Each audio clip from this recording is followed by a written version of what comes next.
Welcome to Ghazwa Hindi YouTube channel. नए आने वाले दोस्तों से रिक्वेस्ट है कि जिन दोस्तों ने अभी तक गज़वा हिंदी यूट्यूब चैनल को सब्सक्राइब नहीं किया तो जल्दी से इस चैनल को सब्सक्राइब करें और साथ में लगे बेल के आइकन को प्रेस कर लें ताकि हर आइंदा आने वाली गज़वा हिंद की वीडियो सबसे पहले नोटिफिकेशन की सूरत में आप तक पहुँचे। तो आइए नाज़रीन, अब हम चलते हैं हमारी वीडियो की जानब।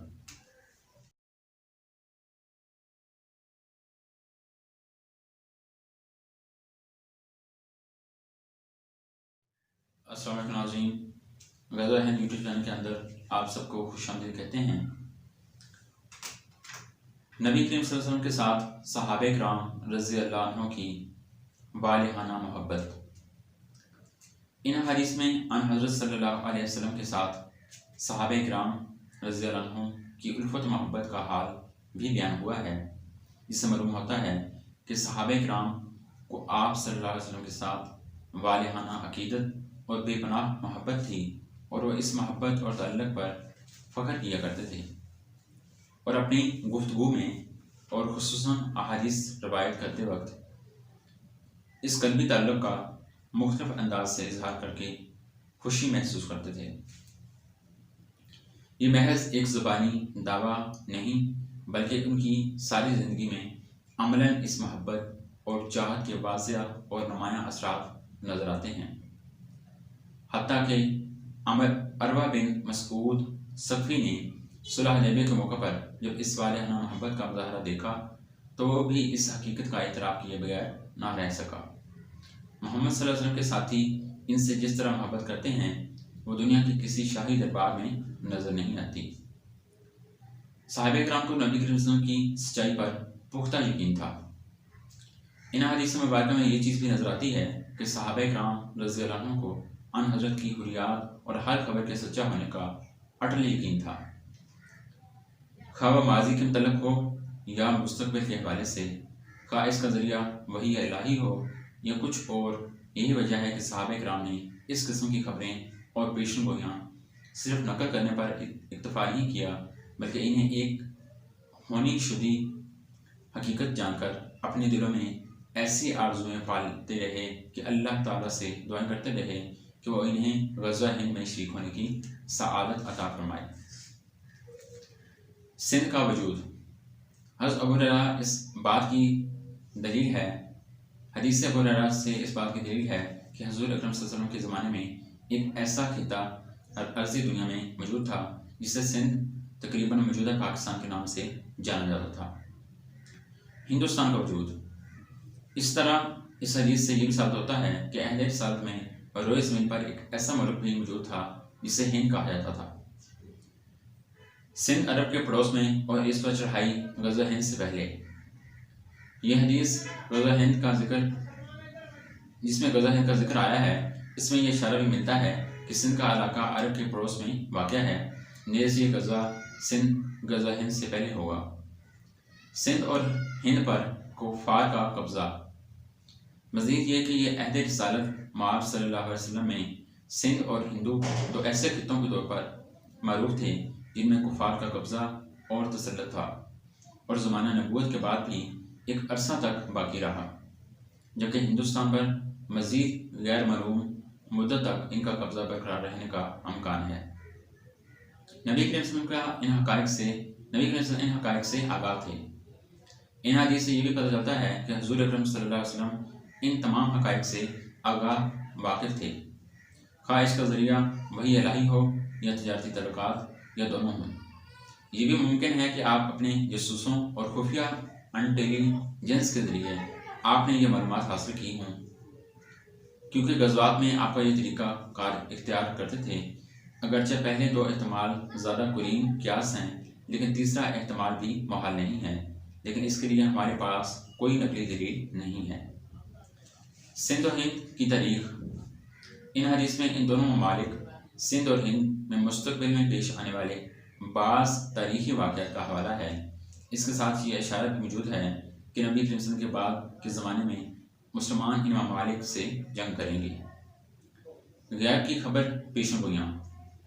सिंध और हिंद की तरफ एक इस्लामी लश्कर की रवानगी और जहाद और फिर कामिल फतह की बशारत की शक्ल में इन अहादीस में मुस्तक़बिल बाईद की और ख़बर और पेशन गोई भी मौजूद है। रिसालत मोहम्मद सल्लल्लाहु अलैहि वसल्लम की हक़ानियत का सबूत, मुक़बिल सादिक़ की पेशन गोई आज एक हकीकत बन चुकी है। खिलाफत राशिदा और फिर खिलाफत अमविया और अब्बासिया के दौर में ग़ज़वा हिंद की शुरुआत हुई और फिर हिंदुस्तान पर अंग्रेज़ी राज के दौरान भी ये जहाद जारी रहा और आज तक़सीम हिंद के बाद भी जारी है और इंशाअल्लाह इस वक्त तक जारी रहेगा जब तक मुजाहिदीन सरज़मीन हिंद से कुफ़ार का कब्ज़ा और तसल्लुत ख़त्म करके इनके बादशाहों हाकिमों को बेड़ों में जकड़ कर खलीफतुल मुस्लिमीन के सामने ना ले आएँ। इनमें से बाज़ वाक़यात का हदीस नबी के मुताबिक पेश आ जाना हज़रत मोहम्मद सल्लल्लाहु अलैहि वसल्लम की नबूवत की सदाकत की दलील है। बैतुल मक़दिस की बाज़याबी और मस्जिद अक़सा की आज़ादी की बशारत।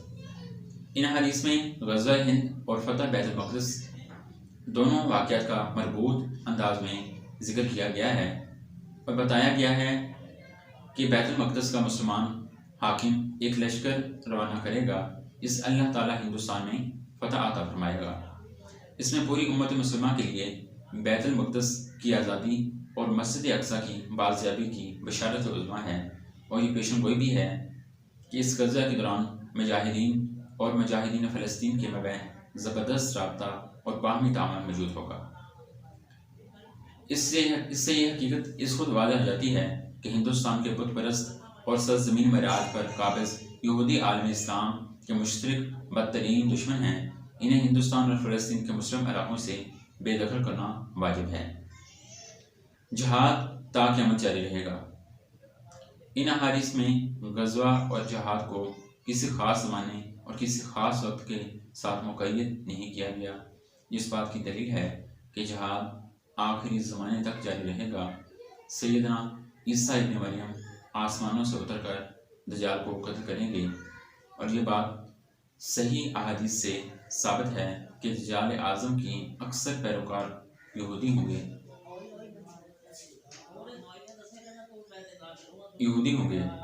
जहाद दिफाई भी है और इक़दामी भी। ये पांचवीं अहादीस इस बात पर वाज़ह तौर पर दलालत कर रही हैं कि ग़ज़वा हिंदुस्तान में जहाद सिर्फ दफ़ा तक महदूद नहीं होगा, बल्कि इसमें हमला आवरी और पेशकदमी होगी और दारुल कुफ़र के अंदर घुसकर कुफ़ार से जंग की जाएगी। ग़ज़वा और बास के दोनों अल्फाज इस बाब में सरी हैं। ग़ज़वा का लग़वी मफ़हूम इक़दामी जंग है। जंग दो तरह की होती है, अव्वल दावती और तहज़ीबी जंग यानी कि ग़ज़वा फ़िक्री, दोम अस्करी और फ़िक्री जंग और इस्लाम की नज़र में दोनों तरह की जंग मतलूब है। ये दोनों किस्म का जहाद पहले भी हुआ है और अब भी हो रहा है और होता रहेगा। अलबत्ता मज़कूरा अहादीस में जिस ग़ज़वा और जंग की पेशन गोई की गई है, इससे मराद अस्करी और फ़ौजी जिहाद है। वल्लाहु आलम। दुश्मनों की पहचान। इन अहादीस में इस्लाम और मुसलमानों के दो बदतरीन दुश्मनों की पहचान कराई गई है। एक बुतपरस्त हिंदू, दूसरे कीना बरूर यहूदी। इसकी वजाहत ये है कि हुज़ूर अकरम सल्लल्लाहु अलैहि वसल्लम ने ग़ज़वा हिंद का जिक्र फरमाया और ज़ाहिर है कि ऐसा ग़ज़वा सिर्फ कुफ़ार के ख़िलाफ़ ही हो सकता है और आज हिंदुस्तान में आबाद कुफ़ार बुतपरस्त हिंदू हैं, यानी कि हिंदुस्तान के अंदर जो भी कुफ़ार मौजूद हैं वो बुतपरस्त हैं, यानी कि बुतों की पूजा भी करते हैं और वो हिंदू भी हैं। और हदीस सुबहान में ये बयान हुआ है कि सैयदना ईसा इब्न मरियम अलैहिस्सलाम और इनके साथी दज्जाल और इसके यहूदी रफ़ुका के ख़िलाफ़ जंग लड़ेंगे। इस तरह गोया एक तरफ से हदीस में कुफ़र और इस्लामी दुश्मनी की कदर मुश्तरक की बना पर यहूद और हनूद को एक करार दे दिया गया है और दूसरी तरफ मुस्लिम और मुजाहिद फी सबिलिल्लाह की कदर मुश्तरक की वजह से मुजाहिदीन हिंद और सैयदना ईसा अलैहिस्सलाम और इनके असहाब को एक साबित कर दिया गया है। नबवी और सहाबा किराम की मजालिस में हिंदुस्तान का तज़किरा। इन अहादीस से मालूम होता है कि नबी करीम सल्लल्लाहु अलैहि वसल्लम और सहाबा किराम रज़ी अल्लाह अन्हुम अपनी मजलिसों में हिंदुस्तान का तज़किरा फरमाया करते थे और ये तज़किरा अक्सर हुआ करता था। और ज़ाहिर है कि ये तज़किरा सिर्फ किताल और गज़वा के ज़मन में ही होता होगा, ना कि सफ़र तिजारत या सैर व सियाहत की गरज से। गज़वा हिंद के बारे में हज़ूर सल्लल्लाहु अलैहि वसल्लम की नीयत व आरज़ू। नबी करीम सल्लल्लाहु अलैहि वसल्लम इनके सहाबा किराम चूँकि अक्सर औक़ात गज़वा हिंद का तज़किरा किया करते थे, लिहाजा इस बात की दलील है कि अन हज़रत सल्लल्लाहु अलैहि वसल्लम और आपके सहाबा इस गज़वा में शिरकत के आरज़ूमंद थे। और ये भी मुमकिन है कि उन्होंने इस सिलसिले में गौर व फिक्र करके इसके लिए कोई इब्तिदाई मनसूबाबंदी भी की और अपने सहाबा को इसकी रग़बत भी दिलाई हो। गज़वा हिंदुस्तान नबी करीम सल्लल्लाहु अलैहि वसल्लम का वादा है। हदीस में दो अल्फाज आए हैं, वाइदनी मुझसे वादा किया, वादना हमसे वादा किया।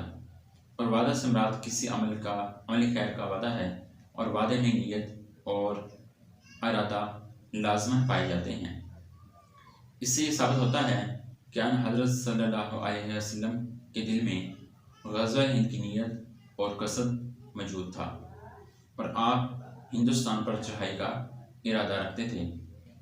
आप सल्लल्लाहु अलैहि वसल्लम ने अपना ये इरादा कभी फ़र्द वाहिद के सामने और कभी पूरी मजलिस के सामने ज़ाहिर फरमाया कि ताकि सहाबा किराम की बल्कि क़यामत तक आने वाले तमाम मुसलमान के इल्म में आ जाए।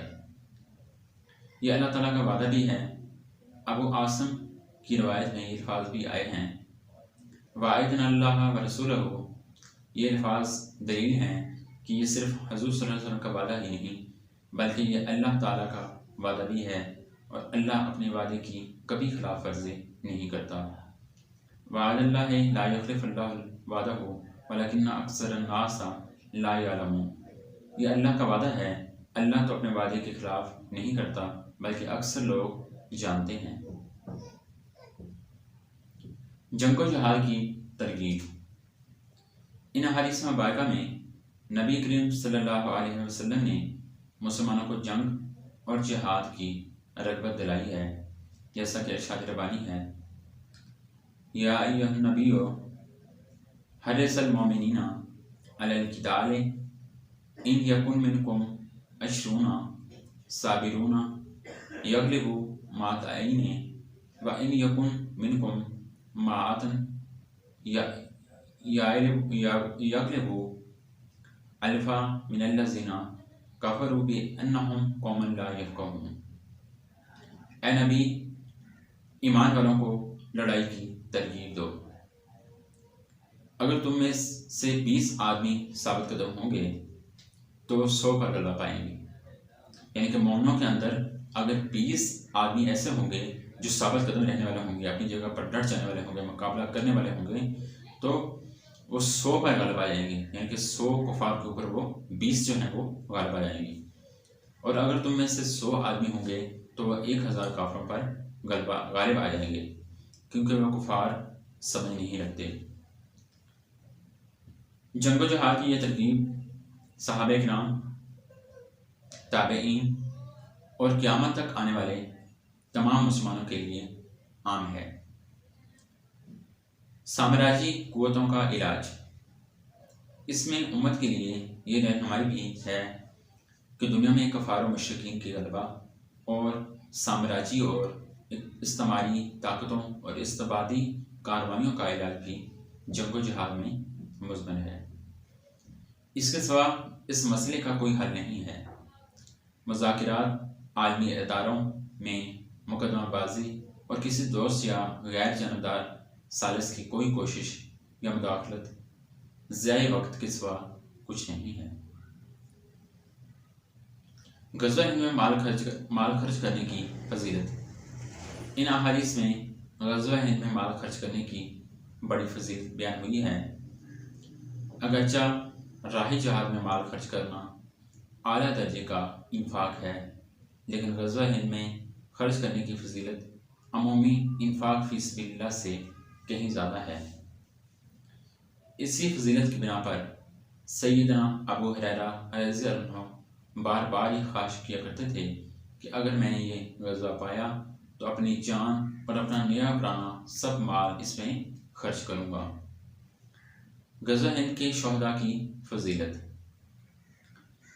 मज़कूरा हदीस से ये भी मालूम होता है कि इस ग़ज़वा में शरीक होने वाले शोहदा की बहुत बड़ी फजीलत है, क्योंकि इनके बारे में हज़रत सल्लल्लाहु अलैहि वसल्लम ने अफ़ज़ल शोहदा और खैर शोहदा के अल्फाज बयान फरमाए हैं।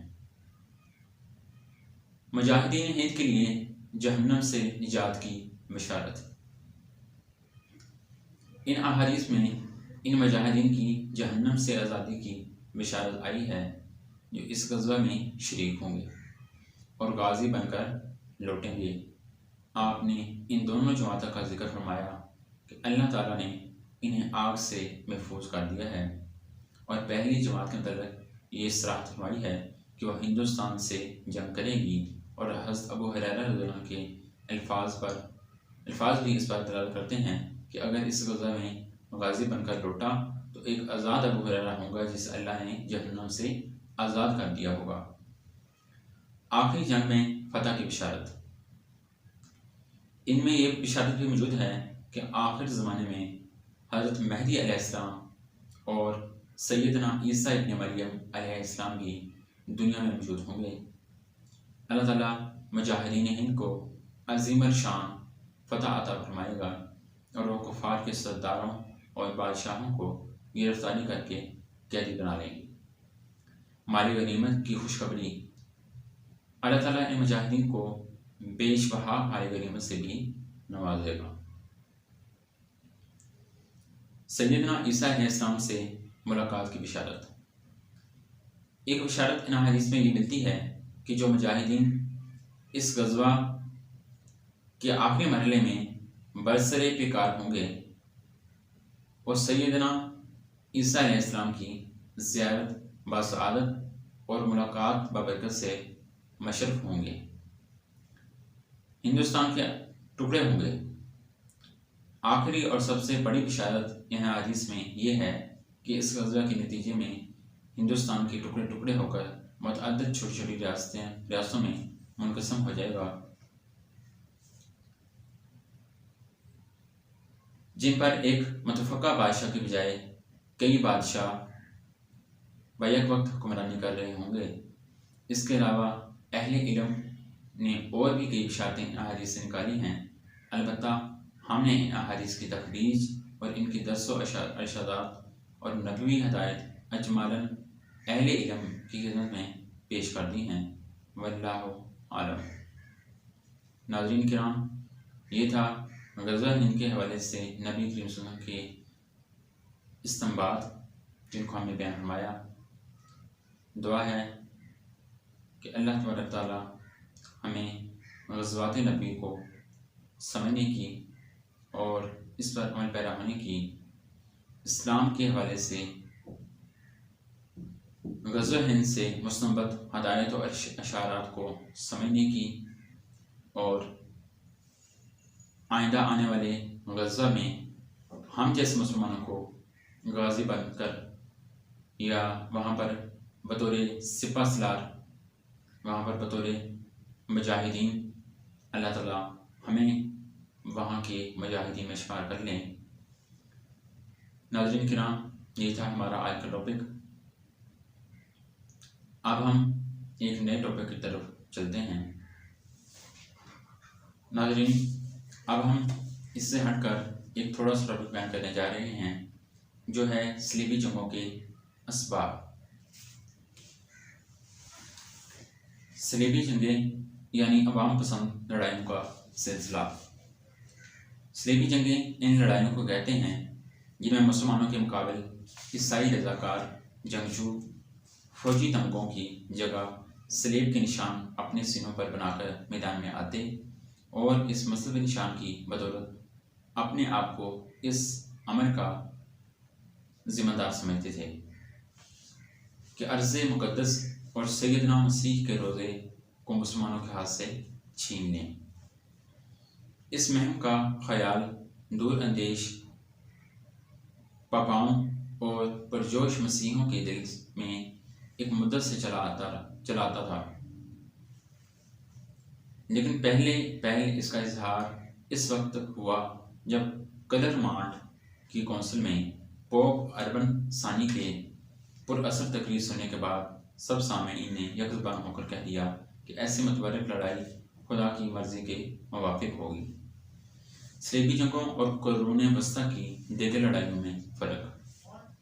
अगर हम इन लड़ाइयों को महज इंतहा दर्जे की अवामी जोश का नतीजा ख्याल करें तो गालिबन ये सही ना होगा, इसलिए कि इस किस्म की लड़ाइयाँ न कभी मसीही दुनिया में आपस में हुई थी और न कभी इस तरह और इस शान के साथ मसीही सल्तनतें किसी गैर सल्तनत से लड़ी थी।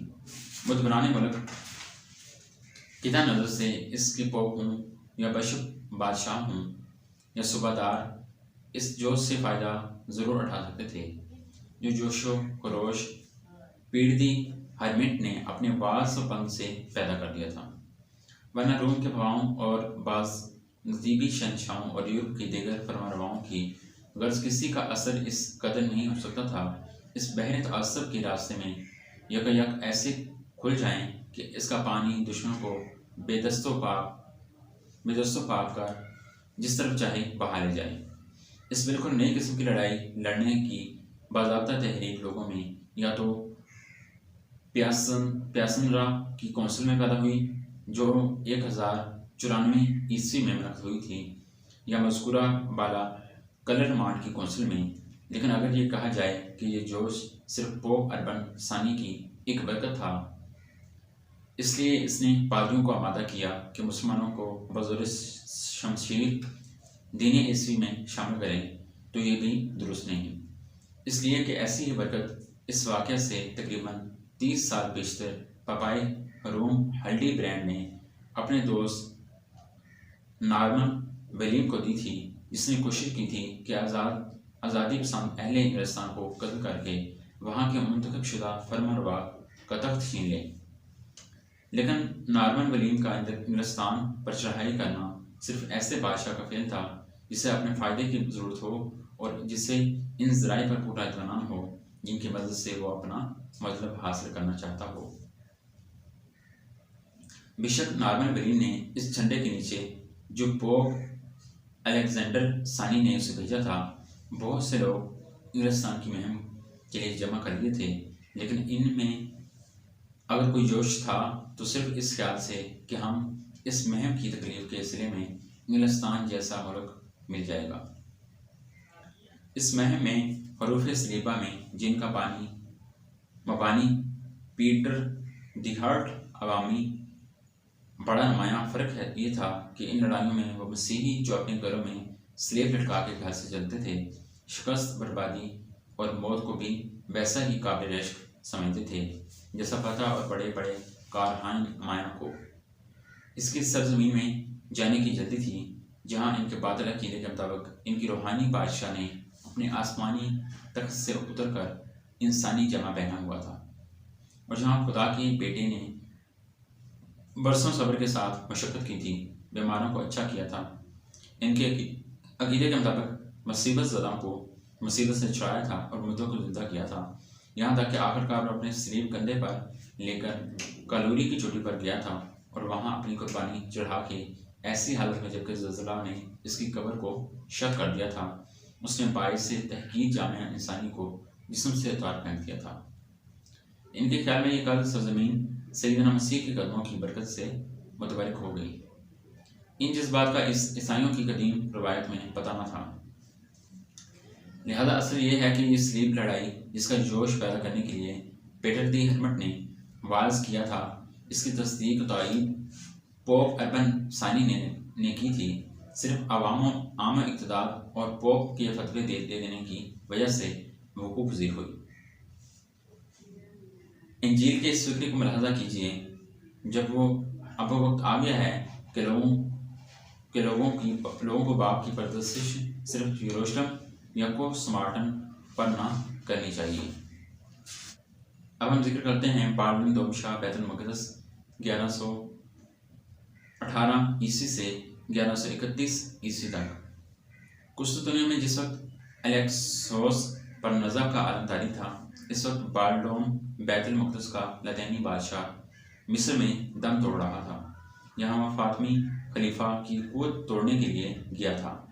इसकी लाश संदूक में बंद करके बैतुल मक़दस लाई गई और गार्ड फ्रे के मकबरे पर दफन हुई। जिस दिन तजहीज़ व तकफीन हो रही थी, इनका जानशीन मुंतखब करने की गर्ज से कौंसिल आज़म जमा हुई। इसका भाई यूसास्टस यूरोप में था। मजबूरन इसके अज़ैज़ बोरग बाल्डन के सर पर ताज शाही रखा गया। इसके तख्तानशीनी की सिफारिश बैतुल मक़दस के पहले लातीनी बादशाह ने भी की थी और कोरंटने का रईस का जो सलीम भी इसका हामी था। चनाचा इसी एहसान के मुआवजे में इस बाल्डन ने एडिसिया की फरमानरवाई खुद जो सलीम को दी थी। 1115 में शहर सईदा की फतह। इस बादशाह के मतलब सिर्फ इस कदर कहानी कहना काफ़ी है कि इससे पेशतर के हुक्मरानों की तरह इसके अहद हुकूमत में भी लातीनी सल्तनत वसी होती रही। चनाचा बाल्डन ने 1115 ईस्वी तक सईदा फतह कर लिया। नए मकबूजात नए हुक्मरानों को दे दिए गए, जो अपनी ताज़ा जागीरों पर सल्तनत बैतुल मक़दस के खराज गुजार हुक्मरानों की हैसियत से काबिज रहे। असूर अस्कलान की फतह। बाल्डन अवल के बाद 6 दिन के मुहासरे में लातीनियों को नारवाई के रईस सेवेडार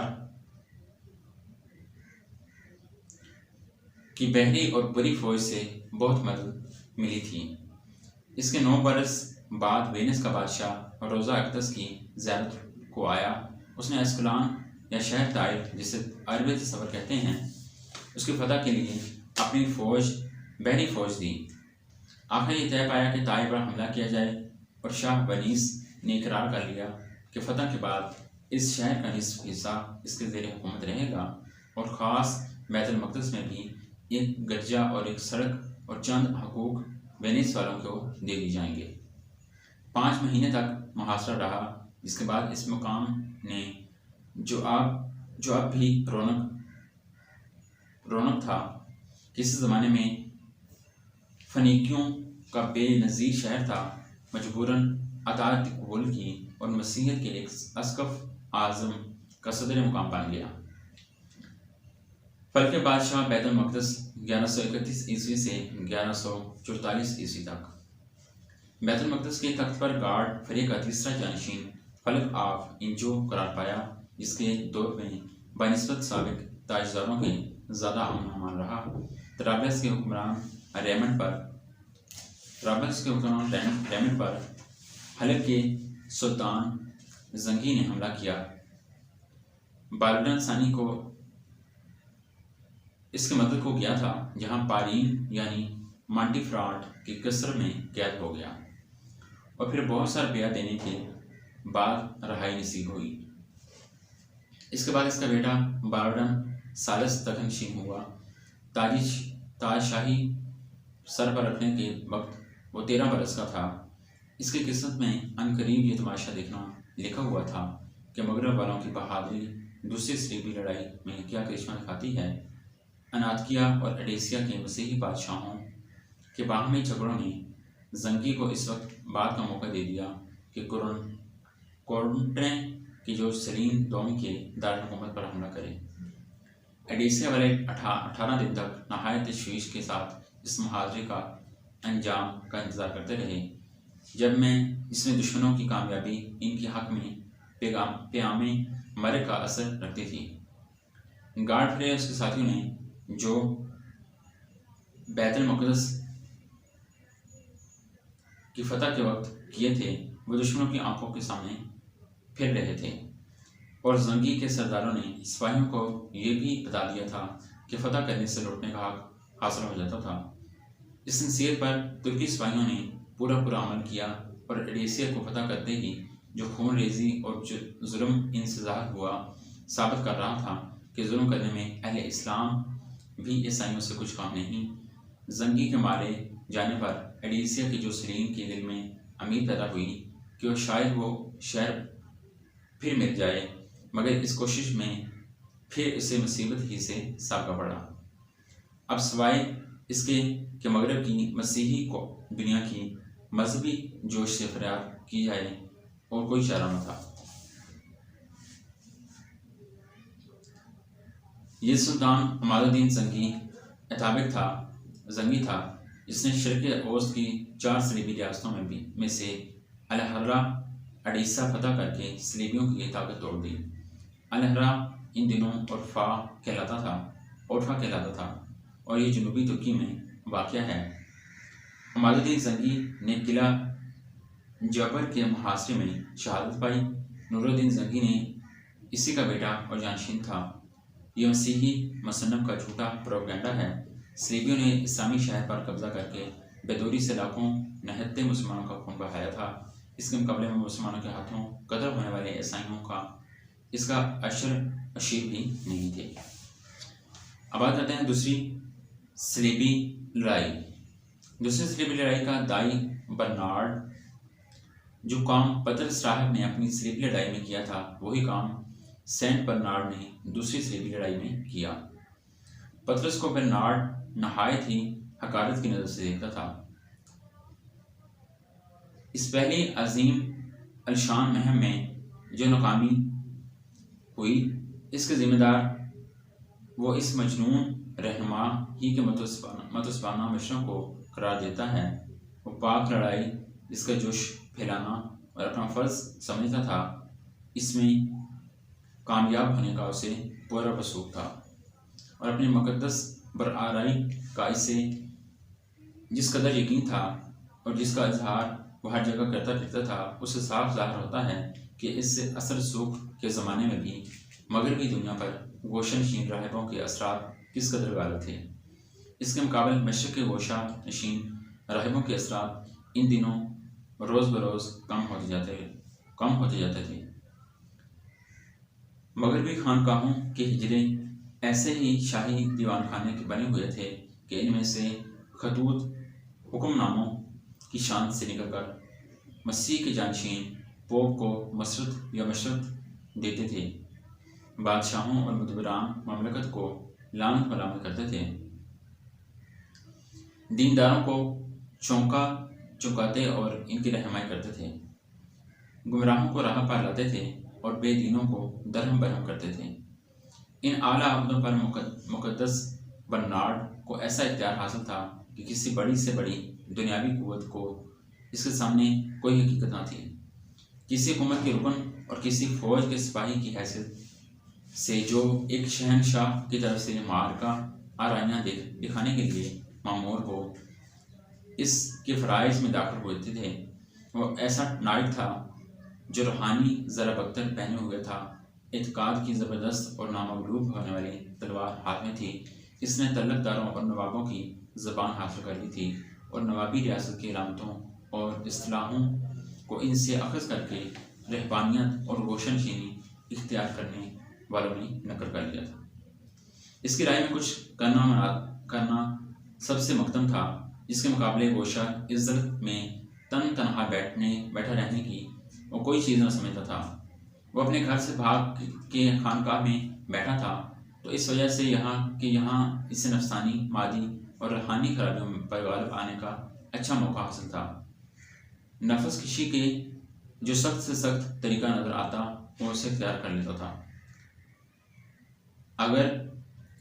अगर इस तरीके से भी नफस किशी में कामयाबी ना होती तो किसी और तरीके रियाजत का जो यह होता।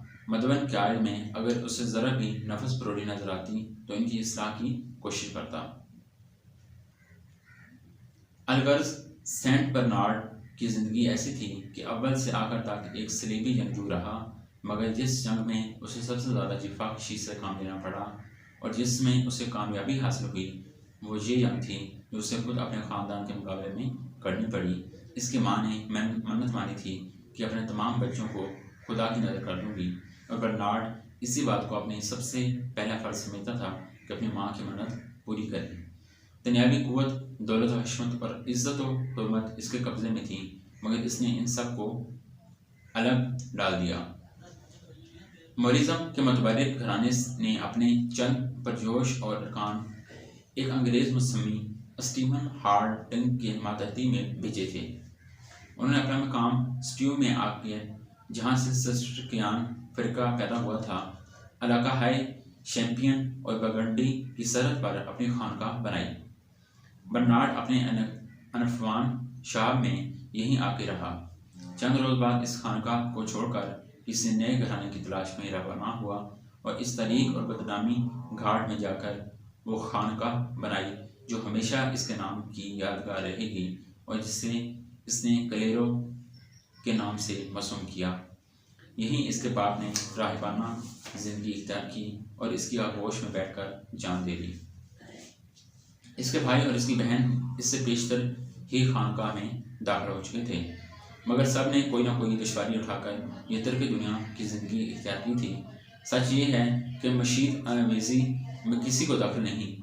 इसके एक भाई की बीवी ने अपने शौहर को मोहब्बत को कलीसिया की नज़र करने से इनकार किया था, मगर दफतन वो एक मर्ज में मुब्तला हुई, इस वक्त उसे अपनी नाफरमानी की सज़ा मिलने का यकीन आ गया। वज़ीले की कौंसिल 1146 ईस्वी।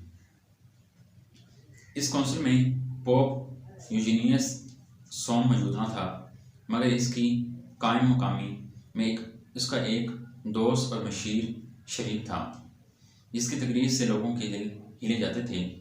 इस कायम मुकाम के अलावा यूजीनियस का एक ख़त भी यूनी कौंसिल में पेश हुआ, जिसमें सलीबी जंगों से इसर नो वही सब वादे लिए गए थे जो पोप अर्बन ने कलर माउंट की कौंसिल में लिए थे, और इन्हें इन बदकारियों से बचने की तनबीह की गई थी जो मसीही नाइटों की मुसीबत और ज़िल्लत के बायस हुई थी।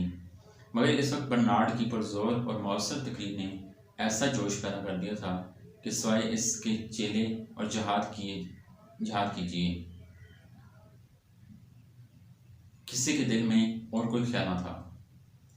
जमात नाइट्स टेम्पलर्स के अरकान, जिन्होंने अपनी बहादुरी शजाअत से इन दिनों दुनिया को मुतहय्यर कर रखा था, इन्हीं से खिताब करके बर्नार्ड ने तकरीर की थी। इन लोगों ने पहले तो बैतुल मक़दस के रास्ते में क़याम इख्तियार किया था ताकि ज़ायरों की हिफाज़त करें, फिर जाके ख़ास शहर मक़दस में मुतमक्किन हुए थे। बाल्डन डोम ने रोज़ा के मशरक़ में इन्हें कुछ ज़मीन भी दे दी थी, और इन लोगों ने मस्जिद अक्सा को अपने मज़ाक के मुवाफ़िक पाक को साफ करके अपना गिरजा करार दिया था। इन तनख्वाह बहादुरों के दिल में जोश पैदा करने के लिए, जो अपने तियाई रोज़ा अक़दस का मतवली कहते थे, ज़्यादा ताकत लिसानी की ज़रूरत न थी, और बर्नार्ड की फसाहत व बलागत तो जो से सुलह करने की शख्स के दिल में जोश की आग भड़का देने के लिए काफ़ी थी। इस नए मजहबी फ़लसफ़ा में किस्साईपन खुदाई खुशनुदी का सबसे बेहतरीन ज़रिया ख्याल किया जाता था, और खूनरेज़ी बेहतरीन आबाद करार दी गई थी। कहा जाता है कि इस पाक लड़ाई में जो मसीही बेदीनियों को कत्ल करेगा, उसे ज़रूर आखिरत मिलेगी, खुसूसन इस सूरत में जबकि वो लड़ते लड़ते शहीद भी हो जाए। बेदीनियों के बनने पर मसरूर भी होना चाहिए, क्योंकि इससे सैयदना मसीह भी खुश होते थे। इस तरह हर मसीही खुद की शहादत पर वो मसीही भी ज़्यादा महफूज होता है, और जनाब मसीह में भी बहुत ज़्यादा खुश होते थे। अब फिर जोश के दरियाए के दहाने में खुल गए, और वह कलरमान की कौंसिल का आसमान किस कदर तग़य्युर के साथ फिर नजर आने लगा। बर्नार्ड फ्रांस के बादशाह को साथ लेकर जो स्लेब का तमगा अपने सीने पर लगाए हुए था, एक चौबी मंबर पर चढ़ा और पुरजोश मजमा से मुखातब होकर जोहर फसाद दिखाने लगा। इसके अल्फाज में इस बिला का जोश था कि तकरीर ख़त्म होने ना पाई थी कि सब ने यकजुबान होकर सलीब का मार का मांगा और बर्नार्ड ने वो मार की तकसीम करने के लिए शुरू कर दी है। और जो वही मौजूद थे जब मौजूद मार के ख़त्म हो गए तो इसने अपने कपड़े फाड़ डाले और इनकी धज्जियों की स्लेबियाँ बना बना कर बांटने शुरू कर दी। स्लेबी लड़ाई की शिरकत में जर्मन बादशाह कमांडर की सुस्ती, लेकिन अगर कोई लुई शाह फ्रांस कूच करने में बहुत जल्दी करता था तो जर्मनी का हुक्मरान कमांडर इस कदर तसाहल करता था इस जर्मन फरमानरवा को बजाय इसके मशरकी बेदीनियों को जाके कत्ल करे जिन्हें वो जानता भी न था कि कौन है। इस बात की ज़्यादा फिक्र थी कि अपने बागबाज सरदारों को मगलूब करके मती बनाए जिन्होंने सरकशी पर कमर बांध रखी थी। अब बड़ा दिन आ रहा गया और बर्नार्ड ने पहले शहर अस्पाइस में और इसके बाद शहर राइबस्टान पहुंचकर शाह जर्मनी को इस बात का यकीन दिलाने की कोशिश की कि इसका फ़र्ज़ है कि मुसलमानों के मुकाबले में जिहाद करे। गवर्नर ने वादा किया कि कल जवाब दूंगा। दूसरे दिन जब जवाब मिलने का वादा था, बर्नार्ड ने एक पुरजोश तकरीर की जिसमें रोज़ जज़ा का नक्शा सामीईन की आंखों के सामने खींच दिया, जबकि तमाम कौमों और ख़ानदानों के लोग इब्ने आदम सैयदना मसीह के तहत अदालत के सामने जमा होंगे। फिर इसने शाह जर्मनी को इल्ज़ाम दिया और पूछा कि बताइए इस वक्त कि आप क्या जवाब दीजिएगा। अगर आप दीनी खिदमत ना बजा लाने के मज़लूम ठहराए गए तो इस बेइंतहा नदामत और रूहानी तकलीफ का क्या इलाज करेंगे जो इस वक्त आप पर तारी होगी। ये तकरीर सुनकर को आर्स का दिल पानी पानी हो गया और वो ज़ार रोने लगा और इसी वक्त मार्का स्लीप पर इख्तियार करने का वादा कर लिया। शहनशाह और तमाम हाज़रीन में ये सलीबी मार्का तकसीम करने के लिए बर्नार्ड तैयार ही था, लिहाजा फ़ौरन पढ़ के खुद अपने हाथ से इसने शहनशाह और सब लोगों की शानों पर तमगे लगा दिए। तब झंडा जो गर्जे की नज़र कर दिया गया था इससे बर्नार्ड कुर्बानगाह पर से उठा लाया और शहनशाह के हाथ में दिया और यूँ खुदा का हाथ इन चोरों और बदमाशों के मजमा में नुमाया हुआ जो सलीब के हामियों में अपने नाम दर्ज कराने को जमा हुए थे। इसके 4 महीने बाद शहनशाह फ्रांस लुई ने शहर सनट डेंगर में यूरोप का पोप का खैर मकदम किया और पोप जूनियस ने ख़ास कुर्बानगाह पर इसे ज़ायरों का असा और थैला अता किया। इसके साथ इसे वो अलम भी दिया गया जो इसके लिए था और वह इसे लेकर फतह के मैदान में जाए। बनिस्बत और किस्म के लोगों के जिनको बर्नार्ड के खलूस का पूरा यकीन न था, दीनदार अकीदत कैश मसीहों के ख्यालात इसकी तरफ ज़्यादा मायल हो गए। लेकिन जब उन्होंने इल्तिजा की कि आप भी इस मुहिम में हमारी सरदारी भी कीजिए तो उसने जवाब दिया कि मैं कोई फ़ौजी अफसर नहीं, सरदारी के लिए तुम्हें कोई ऐसा शख्स ज़रूर मिल जाएगा जो दुनियावी फ़ौजों की रोकथाम करने के लिए लियाकत रखता हो। राहिब रड अलफ के इश्तिआल से यहूदियों पर जुल्म जोर। पतरस राहिब और वाल्टर मुफलिस के इन पैरों ने जब इस इलाके में कूच करना शुरू किया तो दरियाए राइन के आसपास है, तो इन सबसे पहले इनका जोश जहाद इन दहला देने वाले मज़ालिम से ज़ाहिर हुआ जो यहूदियों पर किए गए थे। इस कार्रवाई पर इन ग्रोहों ने भी अमल किया जो अब शहनशाह जर्मनी के झंडे के नीचे जमा हुए थे। खून अशामी की इस प्यास को रडल्फ नामी राहब ने अपनी दरिंदों ऐसी चीख पुकार से तेज किया था। इस मतस्वाना पुकार ने एक और शख्स का नाम भी इसके तरफदारों को फहरिस्त में लिखवा दिया जो हसीसियों से देखा जाए तो हर ज़माने में काबिल तज़ीम रहेगा। ये कोहलूम जर्मनी का अस्तकफ पतरस मौज़म था, मगर हाँ बर्नार्ड इन बेगनाहों के साथ मुतअस्सिब का बर्ताव न कर सका। जिन पर किसी खुदा का शुबा भी नहीं किया जा सकता था, और इन लोगों को सजा देने से इसने कतई इनकार किया, जिनका गुनाह फ़कत ये था कि इनके आबाओ अजदाद पोंस प्यालतस के ज़माने में किसी जुर्म के मर्तकब हुए थे। उसने कहा कि यहूदियों को खुद खुदा ने यह सज़ा दी है कि इनकी जमात मुंतशिर हो गई। अब इन्हें कत्ल की सज़ा देना ये इंसान का काम नहीं है। आखिरकार रडल्फ को इस खानकाह में वापस भेज दिया गया। फिर भी ऐसे ओल के जोश को दबाना आसान न था जिसकी गर्दन पर इलाका राइन के तमाम बड़े शहरों के सदहा मजलूमों का खून सवार था। क्वार्नट और लोई की सरदारी में सेवियों का कूच।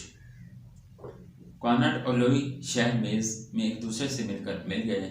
लोई के साथ इसकी बीवी एलियोनोर भी आई थी, और यही नवाब लतूस लुई, नवाब न्यूरीज फ्रांस, नवाब फ्लांडस बेल्जियम और इस सलीबी जहाद के दीगर सरदार भी आकर इस लश्कर में मिल गए, जिनमें कहा जाता है कि राजदी माबरे और इलाका जात वालन और सिरे के इमरा भी थे जो इंग्लिस्तान के लोग थे। इस महम की दास्तान मुख्तसर ही है। जो लश्कर जमा हुआ था इसकी तादाद बहुत ज़्यादा थी, मगर इस किस्म के महमों में सबसे ज़्यादा गैर काबिल एतबार अमल लश्करों की तादाद ही हुआ करती है। यह बात यकीनी तौर पर मालूम नहीं हो सकती कि लश्कर का शुमार किस कदर था। मुमकिन है कि तरबियत याफ्ता फौजों की बाकायदगी ने रास्ता के खतरों को गिरा दिया हो और यूरोप की सरजमीन कता करने की दुश्वारियाँ हल्की हो गई हों, और मुमकिन है कि औरतों के खोल ने जो अपने ख्याल ही में फतह ही के लिए कूच कर रहा था, इस सफ़र की गोशवारी से तय हो जाने पर अपने आप को मुबारकबाद दे ली हो। ये औरतें बर्छों और ढालों से मसलह थीं और गोल्डन फोर्ट डैम यानी जनाब मरियम की सुनहरे पाँव वाली मूर्त इनके आगे आगे थी।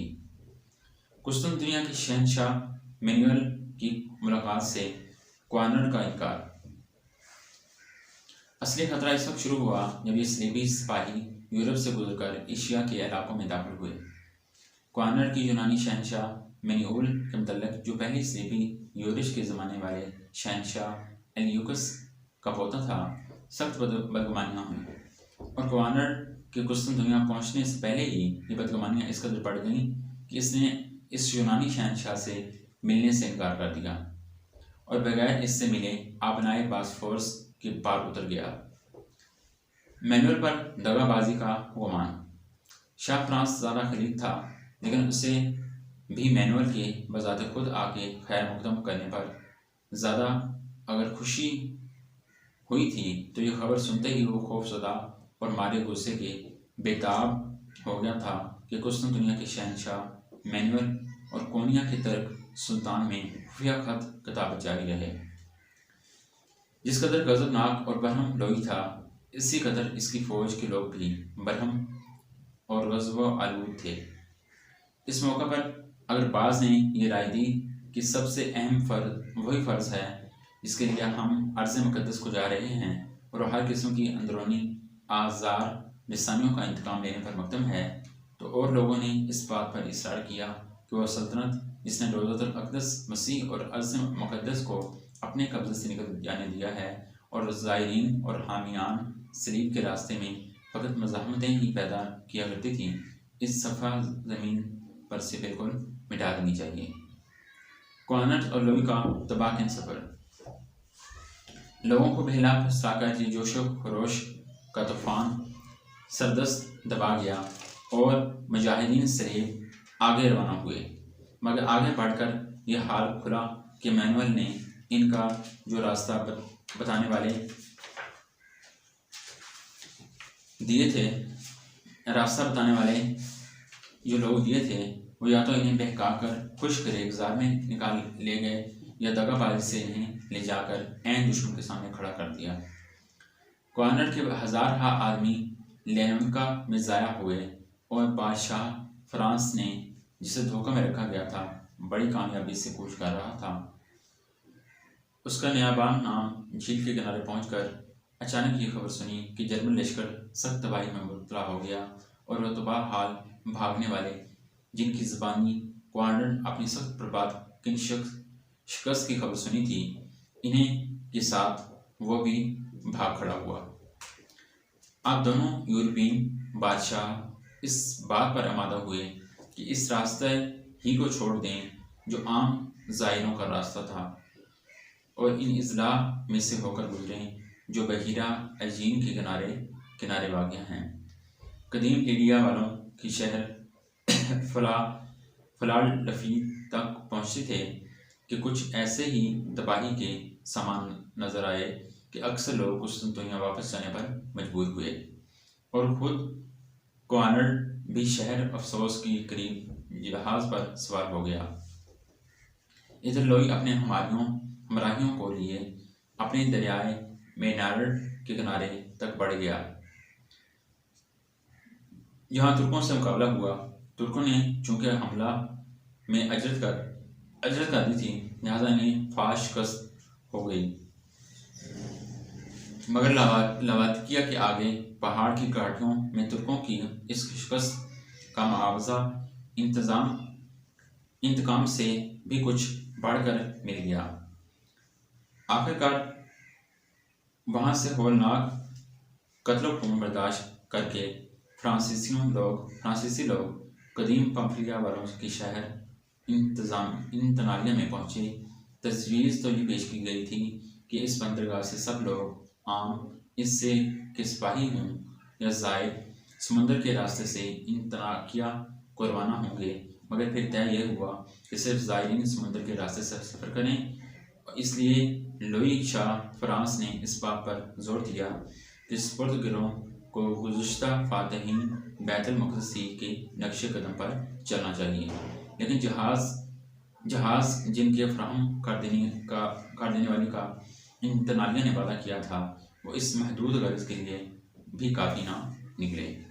आखिर नतीजा ये हुआ कि बादशाह अपनी फ़ौज के साथ इन जहाज़ों पर सवार होकर रवाना हो गया और ज़ायर माँ बीमारों के नवाब फ्लांडर्स की हिफाजत में छोड़ दिए गए। इस नवाब के पास जो फ़ौज थी वह हिफाजत के लिए काफ़ी ना थी। खासा ये कि बीमारों को खुद अहले इंतालिया ने मार डाला और ज़ायरीन पर तुर्कों ने सख्त योरिश की। नवाब फ्लांडर्स तो समुद्र के रास्ते से भाग खड़ा हुआ और 7,000 शिकस्ता हाल आवारा गिरते पड़ते इस सड़क पर हो लिए, जिस पर से होकर इन्हें बैतुल मुक़द्दस पहुंचने की उम्मीद थी। मगर खात्मा इस सफ़र का शहादत पर हुआ, जो पोप अर्बन और यूजीनियस के वादों के मुताबिक ज़रिया निजात थी। बादशाह फ्रांस का बैतुल मुक़द्दस में पहुंचना। बादशाह फ्रांस अपने लश्करों के साथ इंतनाकिया पहुंचा, जो शहर हलब और नहर ओरंट्स दराए आसी के किनारे वाले शहर किसारिया के हुक्मरानों तुर्कों के दिल में इन लोगों के वर्द की खबर सुनकर कोई कम दश्त पैदा नहीं हुई। बावजूद के बड़े इसरार के साथ उसे मजबूर किया गया कि तुर्कों की इस कमज़ोरी को गनीमत जानकर इन पर अचानक एक सख्त हमला कर दे। मगर वो बहुत बैतुल मुक़द्दस के सफ़र के इरादे से हरगिज़ बाज ना आया और मलका एलिनोर ने जो वहीं ठहरे रहने की ख्वाहिश थी, उससे ठहरने के लिए इल्तिजा की, तो इसके दिल में अपनी हसीना मलका के मुतल्लिक़ और बदगुमानी के ख्याल पैदा हुए। आखिर सख्त तबाहियों के बाद इस शहर यरूशलेम में दाखिल होना ज़्यादातर कामयाबी ही की मिसाल समझा गया। वहाँ क्वाड्रंट से जो तालमीज़ पहुँच गया था, मशवरा लेने के बाद ये तजवीज़ करार पाई कि 10 सरदरस्त शहर अडीसिया का वापस लेना मतवी जारी रखा, जो इस सलीबी महम की असली गर्ज थी, और बावस इसके शहर दमिश्क का मुहासरा किया और बेख्याल खुद वो फदा कर लिया जाए, इसलिए कि ये शहर ज़्यादा बावक़्त और करीब तर था। नाइट्स ऑफ टेम्पल और सेंट जॉन के नाइटों की मदद से शहर दमिश्क का मुहासरा ऐसी लियाकत और शुजाअत से किया गया कि कामयाबी में बज़ाहिर कोई शिबा नज़र नहीं आता था। अहले दमिश्क नाउम्मीद हो रहे थे और इनमें जिन लोगों के दिलों में ये हौल आ गया था कि अब बस भागना ही जरिया निजात हो सकता है। इनकी तादाद थोड़ी ना थी, लेकिन हम नहीं समझ सकते कि क्या हुआ होगा। शाही फ्रांस और शाही जर्मनी को बजाय इसके कि इस मुहिम के पूरा करने के मुतल्लिक मशवरा करें, वो इस बात पर गौर करने लगे कि फतह करने के बाद ये शहर किसके हवाले किया जाए। मशवरे के बाद ये तय पाया कि ये शहर दमिश्क फतह के बाद नवाब फ्लांडर्स को, जिसका नाम थी अरी था, दे दिया जाए।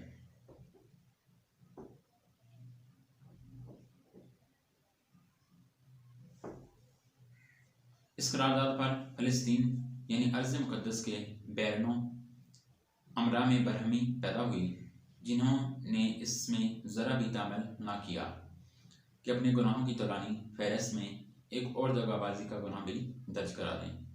उन्होंने तुर्कों से रिश्वत ले ली और सलातीन यूरोप को बारबर कराया कि यह निस्बत इस तरफ से हमला करने के, जिधर बावजूद हर तरफ के सरगर्मियाँ दिखाने के शहर पर कब्जा नसीब न हो सका, अगर दूसरी जानब से हमला किया जाए तो बखूबी कामयाबी हासिल हो जाएगी। इस मशवरे पर अमल करके नतीजा ये हुआ कि सलातीन यूरोप ने शहर के सामने के ज़ख़ीरे बागों को छोड़ दिया जहाँ वो पड़ाव डाले हुए थे, और इस सरजमीन में जाकर उतरे जहाँ रस की इस कदर कमी थी कि गोया मिल ही न सकती थी, और जहाँ उतरते ही ये लड़ाई इन्हें एक ऐसी मुहिम नज़र आई जिसमें कामयाबी की बिल्कुल उम्मीद ना हो सकती थी। इन मशीरों के मतलब बदगुमानी करना तो आसान था, मगर सबूत ना मिलने के बायस इनकी दगाबाजी पर इन्हें सजा देना मुश्किल था, और गालिबन इसी दगाबाजी की बिना पर शहर इस्लाम पर हमला करने की तजवीज़ भी नामंजूर कर दी गई। अलगर्ज लश्कर यरूशलेम को वापस रवाना हुआ। गवर्नर अपनी बाकी मानदा फौज के साथ यूरोप को पलट गया। इसके एक साल बाद इसकी पैरवी शाह फ्रांस ने भी अपनी मलका के साथ की। लोई शाह फ्रांस के अपनी मलका की चाल चलन की निस्बत जो बदगुमानियाँ थीं, इनकी पूरी तस्दीक बाज़ ख़ास किस्म के फैसलों से हो गई जो इनको इस हसीन मलका ने अपने इश्क बाजी के जोश में जारी कर लिया था। यूरोप पहुँचने मुश्किल से 2 साल की मुद्दत गुजरी होगी कि किसी और से कुर्बत का बहाना करके इसने मलका से इतलाफ़ हासिल कर ली, और एलिनोर ने अपनी दौलत कसीर का वारिस अपने दूसरे शोहर हेनरी को करार दे लिया, जो ख़ानदानी नार्मन का शाहज़ादा था और बाद को इंग्लिस्तान का फरमानवा होकर हेनरी दोम के लक़ब से मशहूर हुआ। सेंट बर्नार्ड को इल्ज़ाम दिया जाना। बहरहाल यूँ महज निदामत और रसवाई पर दूसरी सलीबी मुहिम का खात्मा हुआ। सेंट बर्नार्ड ने जो सब्ज़ बाग दिखाए थे, जो पेशन गोइयाँ की जाती थीं, इनकी इस लड़ाई के वाक़यात से तकज़ीब हो गई। इस मुक़द्दस लड़ाई की आग का ईंधन बनने के लिए इतनी कसीर खलकत निकल आई थी कि एक रावी का चश्म बयान है कि शहर और किले खाली और सुनसान पड़े हुए थे, और ये भी मुश्किल से कहा जा सकता है कि 7 औरतों के मुकाबले में एक मर्द बाकी रह गया हो। अब इन जामकार जब लोगों को ये मालूम हुआ कि इन मुसीबत ज़दा औरतों के बाप, शोहर, बेटे या भाई जो सलीबी मौत पर गए थे, इन्हें फिर अपने दुनियावी घरों को देखना कभी नसीब ना होगा, तो आहुजारी की आवाज़ें बुलंद हुईं, और इस आम नाले फरियाद ने बर्नार्ड को इस जुर्म का मुलज़्ज़म ठहराया कि इसने एक ऐसी मुहिम पर रवाना कर दिया जिसमें उन्होंने किया तो कुछ भी नहीं, और जो कुछ हासिल हुआ वो सिवाय तबाही और रसवाई के कुछ न था। बर्नार्ड की लोगों को मतमन करने की कोशिशें। इस ज़माने तक तो बर्नार्ड गुमसुम रहा, लेकिन चंद ही रोज़ में उसे याद आ गया कि उसने जो कुछ किया था खुदावंद ताली के हुक्म के मुताबिक और इसी की जानिब से किया था। नाकामी का इल्ज़ाम ज़ाहिरों ही की गर्दन पर है। अपने सलीबी जंगों की तरह इन लोगों ने भी नफसाती जज्बात को मतलब अनाम कर दिया। इनकी लश्करगाहें शहद परस्ती और बदअमली से भरी हुई थीं, और रब्बानी सच्चाई ऐसे काबिल नफ़रत कामों को हरगिज़ बर्दाश्त नहीं कर सकती थीं। इतना ही नहीं बल्कि अब बर्नार्ड को ये लगवी भी नज़र आई कि जिस महम में शरीक होने के सिर्फ दीनदार और ईमानदार लोग ही मुजाज थे, इसमें शरीक होने की इजाज़त चोरों और खूनी लोगों को भी दे दी गई। मगर तबीयतों को ऐसे नाजुक वक्त में मुस्तकिल तौर पर मुतमईन कर देने के लिए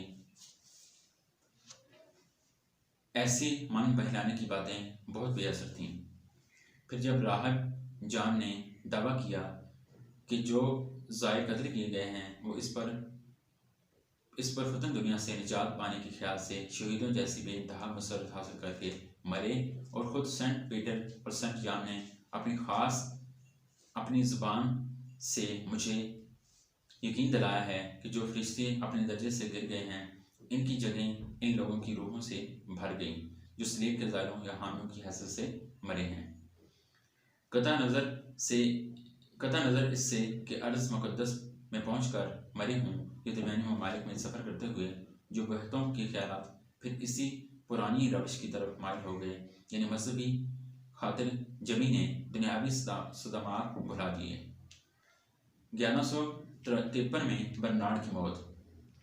बर्नार्ड ने ये बयान भी दिया कि वली और फरिश्ते बेसब्री के साथ इसका इंतजार कर रहे हैं। चनाचे 1153 में इसकी मौत को मसीहों ने इसकी अलू मरतबत की अलामत ख्याल कर लिया। नाज़रीन, ये था हमारा आज का टॉपिक।